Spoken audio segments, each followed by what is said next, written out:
Hello guys, welcome to drone academy. நம்ம இன்னைக்கு இந்த ஷார்ட்ஸில் அண்ணல் அம்பேத்கர் தொழில் முன்னோடிகள் திட்டம் தாங்க பார்க்க போகிறோம். இந்த திட்டம் தொடங்கப்பட்ட ஆண்டு 2023 ஜூன் 28. இடம் வந்து பார்த்திங்கன்னா சென்னை வர்த்தக மையத்தில் தான் ஸ்டார்ட் பண்ணியிருப்பாங்க. எந்த துறையின் கீழ் அப்படின்னா ministry of small industry medium என்டர்பிரைஸ்ன்னு சொல்லக்கூடியது எம்எஸ்எம்இக்களை தான் வந்து பார்த்திங்கன்னா செயல்படுகிறது. ஸோ இந்த திட்டத்தினுடைய பயன் அப்படின்றத தெரிஞ்சுக்கங்க. ஆதி திராவிடர் மற்றும் பழங்குடியினரை தொழில் முனைவோராக ஊக்குவிக்க தமிழக அரசால் உருவாக்கப்பட்ட ஒரு அற்புதமான திட்டம்ங்க. ஸோ இந்த திட்டத்தின் கீழே கிட்டத்தட்ட 1.5 கோடி வரைக்கும் கடன் கொடுப்பாங்களாம்ப்பா. ஸோ இதில் மூலதன மானியம் வந்து பார்த்திங்கன்னா 35%. இயந்திரங்கள் நீங்கள் வாங்கினீங்கன்னா 6% வட்டியுடன் மானியம் கிடைக்கும் அப்படின்னு சொல்லிட்டு சொல்கிறாங்க. சப்சிடியும் கொடுப்பாங்க, வட்டியும் மானியமும் கிடைக்கும் அப்படின்னு சொல்லிட்டு சொல்லியிருக்காங்க. ஸோ அப்போ எக்ஸாம் பாயிண்ட் ஆஃப் வியூவில் நீங்கள் தெரிஞ்சுக்க வேண்டியது வயது வரம்பு எதற்கான கண்டிப்பாக இருக்குங்க.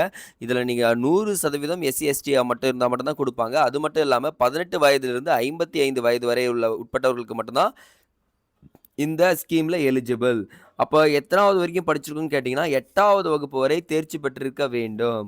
அப்போ தொழில் முனைவோர் தங்களை சொந்தமாக பங்களிப்பு என்ன பண்ணோம், இந்த திட்டத்தின் மூலம் பயன்பெறலாம் அப்படின்னு சொல்லிட்டு சொல்லியிருக்காங்க. நோக்கமே என்னென்னா பட்டியலினத்தவர் மற்றும் பழங்குடியினர் வேலை தேடுபவர்களாக இல்லாமல் வேலை கொடுப்பவர்களாக மாற்றப்பட வேண்டும் என்பதே இத்திட்டத்தின் முக்கிய நோக்கமாக இருக்குங்க. ஸோ எக்ஸாம் பாயிண்ட் ஆஃப் வியூவில் ரொம்ப ரொம்ப இம்பார்ட்டன்ட். யாருன்னா தெரிஞ்ச சொல்லுங்கள். கிட்டத்தட்ட 1.5 கோடி ரூபாய் வரைக்கும் கடன் கிடைக்கிறது அப்படின்றது தெரிஞ்சுக்கலாங்க.